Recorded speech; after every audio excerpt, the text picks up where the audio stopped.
அனைவருக்கும் வணக்கம். Online நஸ்தோ Trichy TV, எளிமை யதார்த்தம் கலந்த ஜோதிடம். வணக்கம் நண்பர்களே, இந்த அழகான வீடியோ பதிவின் வாயிலாக உங்களை சந்திப்பதில் பெரும் மகிழ்ச்சி அடைகிறேன். தினசரி பயனுள்ள ஒரு வீடியோக்களை உங்கள் முன்னாடி ஷேர் பண்ணிட்டு இருக்கிறேன். அந்த வகையில் இன்றைக்கும் ஒரு புது கான்செப்ட் தொடங்க போகிறோம். ஏற்கனவே லக்னத்தில் யார் இருக்கலாம், 2ஆம் பாவத்தை பற்றி வீடியோலாம் போட்டிருக்கோம். 5, 7 எல்லாம் போட்டிருக்கோம். சரிங்களா? இன்னைக்கு நம்ம பார்க்கக்கூடிய ஒரு விஷயம் பார்த்திங்கன்னா, மேசத்திலிருந்து ஆரம்பித்து மீனம் வரைக்கும் இருக்கக்கூடிய ஒரு அமைப்புக்கு ஒரு சின்ன விஷயம் பார்க்குறோம். 12 லக்னங்களுக்கும் சூரியன் எங்கே இருந்தால் நன்மை, எப்படி இருந்தால் நன்மை அப்படின்னு பார்க்க போகிறோம். முதல்ல சூரியன்னா அப்பா, சூரியன்னா அரசு வேலை, நிர்வாகம், சூரியன்னா உயரமான பகுதிகள், சூரியன்னா ஒரு மிக உயர்ந்த கௌரவம், சூரியன்னா அதிகாரம், சூரியன்னா கர்வம். சரிங்களா? இப்படி பல நல்ல விஷயங்கள் சூரியனுக்கிட்டமே இருக்கு. நவகிரகங்களுடைய நாயகரே சூரியன் தான். அப்போ அந்த சூரியன் 12 லக்னங்களுக்கும் எங்கு இருந்தால் அரசு யோகம், எங்க இருந்தால் அரச பதவி, எங்கு இருந்தால் மிகப்பெரிய அரசு நிறுவனங்களில் அங்கம் வகிக்கிறது. சரிங்களா? மிகப்பெரிய பதவிகள்னு சொல்லக்கூடிய கலெக்டர், தாசில்தார், முதலமைச்சர், அதன் பிறகு பார்த்திங்கன்னா ஆளுநர், பிரதமர், குடியரசுத் தலைவர், இப்படி மிக உயர்ந்த பதவிகள் எல்லாமே சூரியன் உடைய தயவு இல்லாமல் நம்ம அங்கே போக முடியாது அப்படின்னு சொல்லுவோம். சரி, ஃபஸ்ட்டு சூரியன் ஒரு அரை பாவர். அவர் எங்கே இருந்தாலும் அந்த வீட்டினுடைய பலனை ஓரளவுக்கு டேமேஜ் செய்ய தான் செய்வார். அரை பாவர் அரை சுபர் அப்படின்னு ஒரு அமைப்பில். இப்போ அரை சுபருங்கும் போது பாதி முதல்ல கஷ்டத்தை கொடுத்து அதன் பிறகு யோகத்தை கொடுக்கும் அப்படின்னு சொல்லலாம். சரி, ஃபஸ்ட்டு இந்த சூரியன் 12 லக்னங்களுக்கும் முதலில் மேச லக்னங்களுக்கு சூரியன் எங்கே இருந்தாலும் என்ன பலன்னு சொல்லி பார்க்கலாம். மேச லக்னத்துக்கு சூரியன் 5ஆம் அதிபதியாகி அவர் லக்னத்தில் உச்சம் பெற்று இருப்பது முறை அல்ல. இங்கே பார்த்தீங்கன்னா ஒரு நல்லதல்ல. என்ன காரணம்னு பார்த்தீங்கன்னா, 5ஆம் அதிபதி அப்படிங்கிற முறையில் அவர் லக்ன பாவத்தில் உட்கார்றது சிறப்புனாலும், சூரியனுடைய காரகத்துவமான அதிக கோபம், அதாவது எல்லாத்தையும் அதிகாரம் பண்ணுறது, ஒரு நிலையில் பார்த்தீங்கன்னா யாருக்குமே பிடிக்காத ஒரு தன்மையாக போகிறது, அடிப்படையில் சின்ன வயசில் ஒரு 6 வயசு வரைக்கும் ரொம்ப கஷ்டப்படக்கூடிய ஒரு அமைப்பு, 16 வயசு வரைக்கும் கஷ்டப்படக்கூடிய அமைப்பு, இதெல்லாமே இந்த லக்னத்தில் இருக்கக்கூடிய சூரியன் கண்டிப்பாக கொடுத்துருவார். சரி, இதே லக்னத்துக்கு மேச லக்னத்துக்கு 2ஆம் இடத்துல இருக்கிறாருன்னு வைங்க. 2ஆம் இடத்துல ரிஷபத்தில் இருக்கிறார். ரிஷபத்தில் இருக்கும்போது பார்த்தீங்கன்னா ஓரளவுக்கு நல்ல பலனை தருவார். அங்கேயும் குடும்பத்தில் சின்ன சின்ன பிரச்சனைகளை கொடுப்பார். கண் சார்ந்த பிரச்சனைகள் கொள்வார். தலை சார்ந்த பகுதியில் பிரச்சனைகள்லாம் கொடுத்துருவார் அப்படின்னு அர்த்தம். இருந்த போதிலும் மேசத்தை விட ரிஷபத்தில் சூரியன் இருப்பது நல்ல பலனை கண்டிப்பாக தரும். சரி, அதன் பிறகு மிதுனம். மேச லக்னத்துக்கு மிதுனத்திலும் கன்னியிலும் சூரியன் இருக்கக்கூடாது. இருக்கும்போது பார்த்தீங்கன்னா அதே வீட்டில் புதனோட இணையும் போகும்போது 3ஆம் இடத்தோட சூரியனும் புதனும் இணைஞ்சிருக்கும் போது நல்லது. ஏன்னா சூரியனை ஒட்டியே புதனும் போகும். அப்போ புதனோட இணைஞ்சிருப்பது ரொம்ப நல்லது. இங்கே நம்ம சூரியனை பற்றி மட்டும்தான் பேசணும், புதனை நம்ம இங்கே எடுக்க வேணாம். 3ஆம் இடத்தில் சூரியன் இருப்பது நல்லது. 3, 6, 10, 11 சூரியன் இருந்தால் ஒரு மிகப்பெரிய நல்ல ராஜயோகத்தை தரும். இவங்கெல்லாம் ரொம்ப ஈஸியாக பணம் சம்பாதிச்சிருவாங்க அப்படின்னு சொல்லலாம். சரி, 4ஆம் இடம். 4ஆம் இடத்துல ஒரு நிஸ்பலம் அடைவார். ஏன்னா 10ஆம் இடத்துல திக்பலம், 4ஆம் இடத்துல ஒரு நிஸ்பலம் அடைவார். அந்த அமைப்பில் பார்த்தீங்கன்னா கடகத்தில் இருக்கும்போது நல்ல பலன்களை நம்ம எதிர்பார்க்கலாம். நிஸ்பலங்கிற ஒரு முறை வந்தாலும் அந்த வீட்டில் அவர் அவருக்கு பிடிச்ச நட்பு, ஒரு நண்பருடைய வீட்டில், சந்திரனுடைய வீட்டில் இருக்கும்போது ஓரளவுக்கு நல்ல பலன்களை கண்டிப்பாக எதிர்பார்க்கலாம். அதன் பிறகு பார்த்தீங்கன்னா மேச லக்னத்துக்கு 5ஆம் அதிபதி 5ஆம் இடத்துல இருக்கிறார். அப்போது மேச லக்னத்துக்கு 5ஆம் அதிபதியாகவே சூரியன் 5ஆம் இடத்துல ஆட்சி பெற்றிருப்பது பூர்வ புண்ணியத்துக்கு ரொம்ப நல்லது. அதே மாதிரி பார்த்தீங்கன்னா இவங்க சிவனை வழிபடக்கூடியவங்களா இருப்பாங்க. அதே நேரத்தில் இவங்களுக்கு அரச பதவி, ராஜயோகம் இதெல்லாமே மிக சிறப்பாகவே அமையும். 5ஆம் அதிபதி 5ஆம் இடத்துல ஆட்சி பெறுவது ரொம்ப ரொம்ப நல்லது அப்படின்னு அர்த்தம். அதுக்கப்புறம் பார்த்தீங்கன்னா 5ஆம் அதிபதி 6ஆம் இடத்துக்கு போகுது. லக்னத்துக்கு 6ஆம் இடத்துக்கு. இந்த இடம் அவருக்கு பணம் சம்பாதிக்கிற விஷயத்துல நல்லது. பணம், பதவி இதெல்லாம் நல்லது. ஆனால் உறவுகளிடையே வெறுப்பு, கசப்பு இதெல்லாம் அவர் உருவாக்கி கொடுத்துருவார். சரி, அதன் பிறகு பார்த்தீங்கன்னா 7ஆம் இடத்துக்கு போகிறது. 7ஆம் இடத்துல ஒரு நீச்சம் அடைவார். நீச்சம் அடைஞ்சாலும் பரவாயில்ல, சுக்கரனுடைய வீட்டில் தான் இருக்கிறார். அந்த அமைப்பில் இங்கே லக்னத்தை பார்ப்பார். அந்த இடத்துல பார்த்தீங்கன்னா சூரியன் லக்னத்தை பார்க்கும்போது பார்த்தீங்கன்னா பாதி நல்ல பலனும் பாதி அசுப பலனும் கண்டிப்பாக நடக்க செய்யும். மனைவி வழியாக ஒரு சில ஆதாயங்கள் இருந்தாலும் ஒரு சில சங்கடங்களையும் இங்கே வந்து இந்த சூரியன் வந்து கொடுத்துருவாரு அப்படின்னு சொல்லலாம். இன்னொரு விஷயம், இந்த மேச லக்னத்துக்கு 8ஆம் இடத்துக்கு சூரியன் போகிறார். இங்கே இருக்கும்போது கூட அவ்வளோ ஒரு பெரிய கூடிய பலன்களை தருவதில்லை. ஆனால் சின்ன சின்ன விபத்து, சின்ன சின்ன கண்டம், சின்ன சின்ன மருத்துவ செலவுகள் இங்கெல்லாம் இந்த லக்னத்துக்கு அவர் இந்த இடத்துல இருக்கும்போது கண்டிப்பாக கொடுக்க தான் செய்கிறார். அதன் பிறகு மேச லக்னத்துக்கு 9ஆம் இடத்துக்கு போகும்போது 5ஆம் அதிபதி 9ஆம் இடத்துல போய் இருப்பது மிகப்பெரிய ராஜயோகம். அதாவது பெயர் புகழ் பாக்கியம், தகப்பனார் சார்ந்த முறையில் நமக்கு ஒரு மிகப்பெரிய ஆதாயமும் ஒரு நல்ல அமைப்புகளும் இந்த அமைப்பில் கிடைக்கும் அப்படின்னு சொல்லலாம். சரி, 10ஆம் இடத்துல மகரத்தில் இருக்கும்போது திக்பலம் பெறுகிறார். தன்னுடைய வீட்டுக்கு அவர் 6ல் மறைகிறாரு. லக்னத்திற்கு 10ஆம் இடத்துல இருந்த போதிலும் இது ஓரளவுக்கு நல்ல பலன் எதிர்பார்க்கலாம். இப்போ நம்ம முதல்ல சூரியனின் காரகத்துவங்கள் சொன்னேன் பார்த்தீங்களா, அது மிக ஒரு சிறப்பான பலன்களை இந்த வீட்டில் இருக்கும்போது தரதான் செய்யும் அப்படின்னு சொல்லலாம். அதே மாதிரி 11ஆம் இடம் கும்பத்தில் இருக்கும்போதும் ஓரளவுக்கு நல்ல பலன். ஏன்னா ஒரு சிம்மத்தை பார்ப்பார். அந்த அமைப்பில் வந்து பார்த்தீங்கன்னா மேச லக்னத்துக்கு அவர் கும்பத்திலிருந்து அவருடைய சிம்மம் 5ஆம் இடத்தை பார்ப்பது நல்ல பலனை நிச்சயமாக தரும் அப்படின்னு சொல்லலாம். சரி, 11ஆம் இடத்துல 12ஆம் இடத்துல 12ஆம் இடம் வந்து குருவுடைய வீடு. 5ஆம் அதிபதி 12ஆம் இடத்துல இருப்பது அந்த அளவு நல்லதில்லை. ஏன்னா 5ஆம் இடம்ங்கிறது நம்ம ஜாதகத்துக்கு பூஸ்டை தரக்கூடிய பாவத்தின் அதிபதி 5ஆம் இடத்துக்கு 8க்கும் லக்னத்துக்கு 12க்கும் மறைவது நல்லதில்லை. இருந்த போதிலும் அது குருவுடைய வீடுங்கிற போது வெளியூர் வெளி மாநிலத்தில் இவருக்கு ஓரளவு நல்ல வளர்ச்சியை கண்டிப்பாக தரும். சரி, அதுக்கப்புறம் பார்த்தீங்கன்னா ரிஷப லக்னம். இந்த ரிஷப லக்னத்துக்கு சூரியன் வந்து 4ஆம் அதிபதி. ரிஷப லக்னத்துக்கு 4ஆம் அதிபதி அதாவது தாய், வீடு, மனை, வாகனம், சொத்து, கல்வி, இவர் சுயமாக வாங்கக்கூடிய கல்வி, அப்புறம் வித்தை, சரிங்களா, இதெல்லாம் குறிக்கக்கூடிய கிரகம் வந்து சூரிய பகவான். ரிஷப லக்னத்தில் இருக்கலாமா? கண்டிப்பாக இருக்கலாம். ஒரு சுபருடைய வீடு 4ஆம் அதிபதி. பெரும்பாலான மூல நூல்கள் என்ன சொல்லுதுன்னா ரிஷப லக்னத்துக்கு ஒரு கேந்திரம் மட்டும் வாங்கிய சூரியனும் யோகாதிபதி அப்படிங்கிற முறையில் சொல்லுது. பெரும்பாலும் ரிஷப லக்னத்தில் அனுபவ ரீதியாக பார்க்கும்போது சூரியன் வந்து கெடுபலன் தருவதில்லை.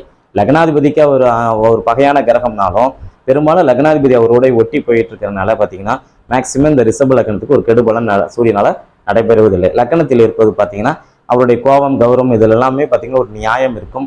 அந்த கோபம் கூட ரசிக்கும் ஒரு தன்மையாக இருக்கும். எனவே 4ஆம் அதிபதி லக்னத்தில் இருப்பது தாய் இவங்க மேலே ரொம்ப பற்றா இருப்பாங்க. வீடு, மனை, வாகனம், சொத்து, கல்வி, வித்தை இதெல்லாமே மிக சிறப்பாக இவருக்கு அமையும். சரி, அதே ரிஷப லக்னத்துக்கு 4ஆம் அதிபதி 2ஆம் இடத்துக்கு வரார். கண் சார்ந்த பிரச்சனைகள் உண்டு, சரிங்களா. குடும்பத்தில் கொஞ்சம் குழப்பம் அமையும். ஒரு சில பேருக்கு 2 திருமணம்லாம் கூட அமையும்.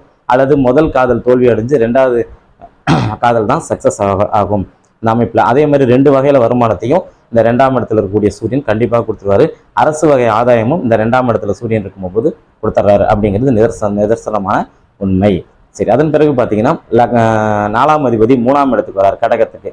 இந்த 3ஆம் இடத்துக்கு வரும்போது பார்த்தீங்கன்னா கொஞ்சம் ஒரு மாதிரியான பலன் இருந்தாலும் இவர் 3, 6, 10 பலனில் இருப்பது யோகம் அப்படிங்கிற அமைப்பில் ரிஷப லக்னத்துக்கு 3ஆம் இடத்துல இருக்கும்போது நல்ல முன்னேற்றத்தை தர்றார்.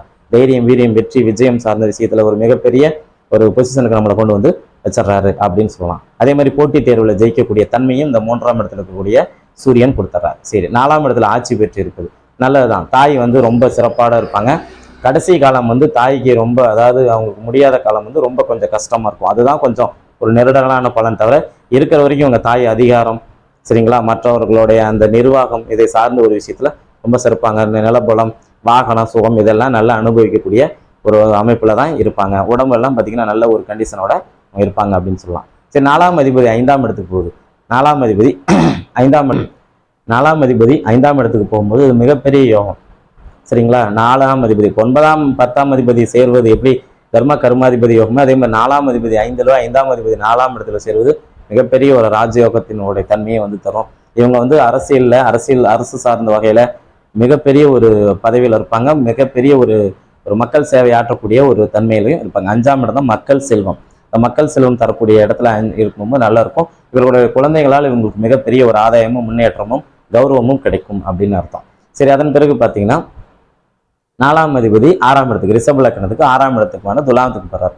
6ஆம் இட லக்னாதிபதியோட இன்னொரு வீட்டுக்கு போறது நன்மை தான், சரிங்களா. அவர் நீச்சம் அடைஞ்சிருந்தாலும் 3, 6, 10, 11 போய் அந்த சூரியன் எந்த நிலைமையில தான் நல்லது. ஆனா இங்க சூரியன் நீச்சமடைகிற அதே நேரத்துல சிம்மம் கெடாம 9ஆம் இடம் கெடாம இருக்கும்போது தகப்பனாரால நல்ல இந்த ஜாதகருக்கு ஒரு ஆதரவும் ஆதாயமும் கண்டிப்பாக உயர்வும் உண்டு அப்படின்னு அர்த்தம். அதே மாதிரி நோய், எதிரி, கடன் சார்ந்த விஷயத்துல இந்த கண்கள் சார்ந்த பிரச்சனை, அதே மாதிரி பார்த்தீங்கன்னா இந்த எலும்பு சார்ந்த பிரச்சனை இதெல்லாம் இந்த 6ஆம் இடத்துல இருக்கக்கூடிய சூரியன் கண்டிப்பாக கொடுப்பார் அப்படின்னு அர்த்தம். தாய்மாமனோட ஒரு அனுசரணையாக போகக்கூடிய அந்த தன்மையை தரமாட்டார். சரி, அதன் பிறகு 7ஆம் இடம். ரிஷப லக்னத்து 7ஆம் இடத்துக்கு போகும்போது உங்களுக்கு வாய்க்கக்கூடிய மனைவி ரொம்ப சூப்பரான ஒரு பெண்ணா இருப்பாங்க. எல்லாத்துக்கும் செஞ்சுட்டு நமக்கு என்னையே யாருமே நம்ம செஞ்சது நினைச்சு பார்க்கலையே அப்படின்னு சொல்லி கவலைப்படக்கூடிய தன்மையில இருப்பாங்க.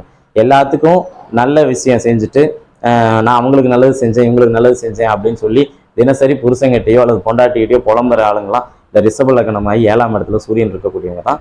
அப்போ இந்த அமைப்பில் வந்து பார்த்தீங்கன்னா சூரியன் இருக்கும்போது நீங்கள் இது வந்து ஓரளவுக்கு எனக்கு தெரிஞ்சு ரிஷப லக்னத்துக்கு 7ஆம் இடத்துல சூரியன் இருப்பது நன்மை தான், ஒன்றும் ஒரு பெரிய விஷயம் கிடையாது. நீங்கள் வந்து நல்ல விஷயத்துக்காக அவங்க கோவப்படுவாங்க, சரிங்களா? நல்ல விஷயத்துக்காக அவங்க வந்து அதிகாரம் பண்ணுவாங்க அப்படின்னு அர்த்தம். சரி, அதே மாதிரி ரிஷப லக்னத்துக்கு 8ஆம் இடத்துல இருக்கக்கூடிய பலன். 8ஆம் இடத்துல இருக்கக்கூடிய பலன் வந்து பார்த்தீங்கன்னா ஒரு முறையேனும் விபத்தை சந்திப்பார். ஆனால் அந்த விபத்தை கொடுத்து அதன் பிறகு ஒரு புகழை தருவார், ஒரு அந்தஸ்தை தருவார், ஒரு கௌரவத்தை தருவார் அப்படின்னு சொல்லலாம். இதுவும் ஒரு நல்ல சிறப்பான ஒரு பலன் தான். ஆனால் 8ஆம் இடத்துல இருந்து ஜோதிடமும் நல்லா சிறப்பாக வரும் அப்படின்னு சொல்லலாம். அதன் பிறகு பார்த்தீங்கன்னா 9ஆம் இடம். 9ஆம் இடத்துல இருப்பது தகப்பனாரால் ஆதாயம். ஆனால் இங்கே காரகோ பாவனாசின்னு நம்ம பார்க்குறோம். சூரியன் வந்து 9ஆம் இடத்துல இருப்பது ஒரு நிலையில் நல்லது அல்ல அப்படின்னாலும் அந்த 9ஆம் அதிபதி சனி எந்த இடத்துல இருக்கிறாரோ அதை பொறுத்து சூரியனுடைய பலம் நல்லா இருக்கும்.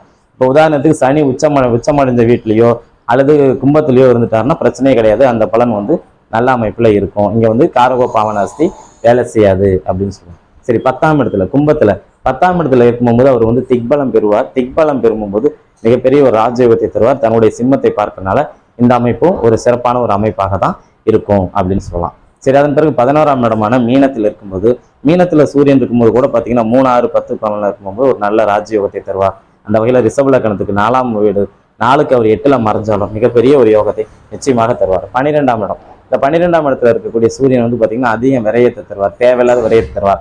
மனைவி வந்ததுக்கப்புறம் ஒரு விரயத்தை தருவார், அல்லது திருமணம் செய்வதற்காகவே மிகப்பெரிய ஒரு விரயத்தை நம்ம சந்திக்கிற மாதிரி ஒரு சூழ்நிலை வந்து இந்த ரிஷப லக்னத்துக்கு சூரியன் வந்து தருவார் அப்படின்னு சொல்லலாம்.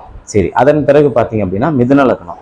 இந்த மிதுன லக்னத்துக்கு ஒரு 3ஆம் அதிபதி. மிதுன லக்னத்துக்கு 3ஆம் அதிபதினா அவர் வந்து தைரியம், வீரியம், வெற்றி, விஜயத்தை குறிக்கக்கூடிய, போட்டித் தேர்வில் ஜெயிக்கக்கூடிய அந்த தன்மையை குறிக்கக்கூடிய கிரகம் சூரியன். இந்த சூரியன் வந்து மிதுன லக்னத்துக்கு 3ஆம் இடத்தின் அதிபதியாக இருக்கும்போது பார்த்தீங்கன்னா அவர் எந்த மாதிரி பலனை தருவார் அப்படின்னா 3ஆம் அதிபதி லக்னத்தில் வந்து இருப்பது நல்ல தைரியமானவங்க, வீரமானவங்க, எந்த ஒரு விஷயத்திலும் போல்டாக முடிவெடுக்கிறவங்க அப்படின்னு ஒரு தன்மையை வந்து தருவார்.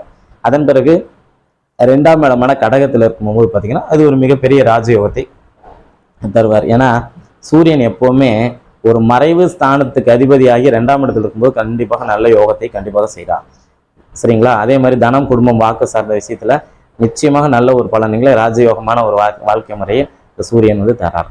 சரி, அப்படி மிதுன லக்னத்துக்கு அவர் 3ஆம் இடத்துல இருக்கும்போது மிக சிறந்த நன்மையான பலன்கள் வந்து இங்கே எதிர்பார்க்கலாம், சரிங்களா? தைரியம், வீரியம், வெற்றி சார்ந்த விஷயம், புகழ், அதே மாதிரி நகைக்காக நிறைய பணம் செலவு பண்ணுறது, சரிங்களா? தாய்க்காக நிறைய பணம் செலவு பண்ணுறோம்னா கை கூசாமல் இவங்க வந்து செலவு பண்ணக்கூடிய ஒரு தன்மையை வந்து இங்கே கொடுத்துருவார். அதே மாதிரி மிதுன லக்னத்துக்கு 4ஆம் இடத்துல இருக்கும்போது, கன்னி வீட்டில் இருக்கும்போது இங்கேயும் ஒரு நல்ல பலன்களை வந்து கண்டிப்பாக இங்கே இருக்கக்கூடிய சூரியன் வந்து செஞ்சிருவார் அப்படின்னு சொல்லலாம்.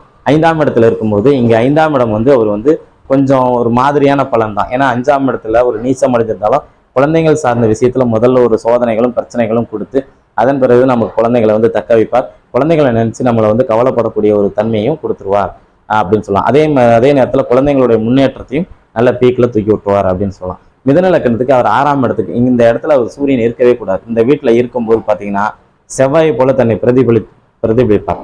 செவ்வாயினுடைய வீடுகளில் இருக்கக்கூடிய எந்த கிரகமும் நன்மையை செய்யாது, ஓகேங்களா? அந்த அமைப்பில் வந்து பார்க்கும்போது அவர் விருச்சிகத்திலையும் மேசத்திலும் இருக்கக்கூடிய தன்மை நல்ல பலனை தராது. அங்கே அவர் 11ஆம் இடமாக வந்திருந்தாலும் அந்த இடத்துல நல்ல பலன்களை தரவே தராது. 6ஆம் இடத்துல போய் இருக்கும்போது ஜாதகரை கொடிய நோயில் சிக்க வச்சு கிட்னி பிரச்சனை, அந்த முதுகெலும்பு சார்ந்த பிரச்சனை, தண்டுவடம் சார்ந்த பிரச்சனை எல்லாம் பிரச்சனை கொடுத்து ஜாதகரை கடன் நோய், எதிரி, பம்பு வழக்கு சார்ந்த விஷயத்துல போட்டு ஒரு அமுக்கி விட்டுருவார் அப்படின்னு அர்த்தம். சரி, 7ஆம் இடத்துல இருக்கும்போது பார்த்தீங்கன்னா மனைவி சார்ந்த விஷயத்துல அல்லது கணவர் சார்ந்த விஷயத்துல ஒரு ஒரு ஒரு மிகப்பெரிய ஒரு நெருடல்களை கொடுத்து ஒரு சின்ன சின்ன மிஸ் அண்டர்ஸ்டாண்டிங்கோட ஒரு சில பலன்களை கொடுத்து ஒரு நல்ல பலன்களை கண்டிப்பாக அங்கே தருவார். கொஞ்சம் கோபத்தினுடைய தன்மையை வந்து அதிகரித்து கொடுத்துருவார் அப்படின்னு சொல்லலாம். சரி, அவரே 8ஆம் இடத்துக்கு போய் உட்காரும்போது 8ஆம் இடத்துல உட்காரும்போது 3ஆம் அதிபதி 8ஆம் இடத்துல உட்கார்றது வந்து பார்த்தீங்கன்னா ஒரு சில விஷயத்துல தவறு தான். இருந்தாலும் ஆயுள் சார்ந்த விஷயத்துல கண்டிப்பாக நமக்கு சோதனைகளும் பிரச்சனைகளும் கொடுத்து அதன் மூலம் தான் நமக்கு வாழ்க்கையில ஒரு அதிர்ஷ்டத்தை வந்து கண்டிப்பாக தருவார். சரி, 9ஆம் இடம். 9ஆம் இடத்துல இருந்து சிம்மத்தை 3ஆம் இடத்தை பார்ப்பார். அப்படி பார்க்கும்போது தகப்பனாரால் ஏதாவது நமக்கு ஒரு மிகப்பெரிய ஆதாயம் கிடைக்காம போய் அதன் பிறகு நமக்கு முன்னேற்றத்தை தருவார். சிலருக்கு தகப்பனார் இறந்ததுக்கப்புறம் ஜாதகருக்கு வந்து நிறைய முன்னேற்றம் தரக்கூடிய அந்த அமைப்புகள் எல்லாமே கொடுத்துருவார் அப்படின்னு வந்து சொல்லலாம். சரி, அவரே 10ஆம் இடத்துக்கு போய் இருக்கும்போது 10ஆம் இடத்துல இருக்கும்போது திக்பலம் பெற்றிருப்பார், குருவுடைய வீட்டில் இருப்பார். கண்டிப்பாக இங்கே நல்ல பலன் உண்டு. அரசு வேலை, சரிங்களா, அரச பதவிகள், இந்த மாதிரி வேலையில் கண்டிப்பாக ஒரு நல்ல யோக பலன்களை செய்வார். 11ஆம் இடத்துல இருப்பது நன்மை அல்ல என்று முன்னாடியே சொல்லியிருக்கேன். 12ஆம் இடத்துல ரிஷபத்தில் சுக்கரனுடைய வீட்டில் இருக்கும்போது கண்டிப்பாக அவர் வந்து நல்ல ஒரு யோகமான பலன்களை தருவார். வெளியூர் வெளி மாநிலத்தில் அலைஞ்சு திரிஞ்சு அலைச்சல் போட்டிங்கன்னா கண்டிப்பாக உங்களுக்கு ஒரு நல்ல பலன்கள் தருவார் அப்படின்னு சொல்லலாம். நம்ம மீதி ராசிகளுக்கு வந்து பார்த்திங்கன்னா கடகம், சிம்மம், கன்னி இந்த 3 ராசிகளுக்கு ஒரு வீடியோவாகவும் அதே மாதிரி துலாம், விருச்சிகம், தனுசு ஒரு வீடியோவாகவும் மகரம், கும்பம், மீனம் இந்த 3 லக்னங்களுக்கு ஒரு வீடியோவாகவும் போடலாம். நன்றி, வணக்கம்.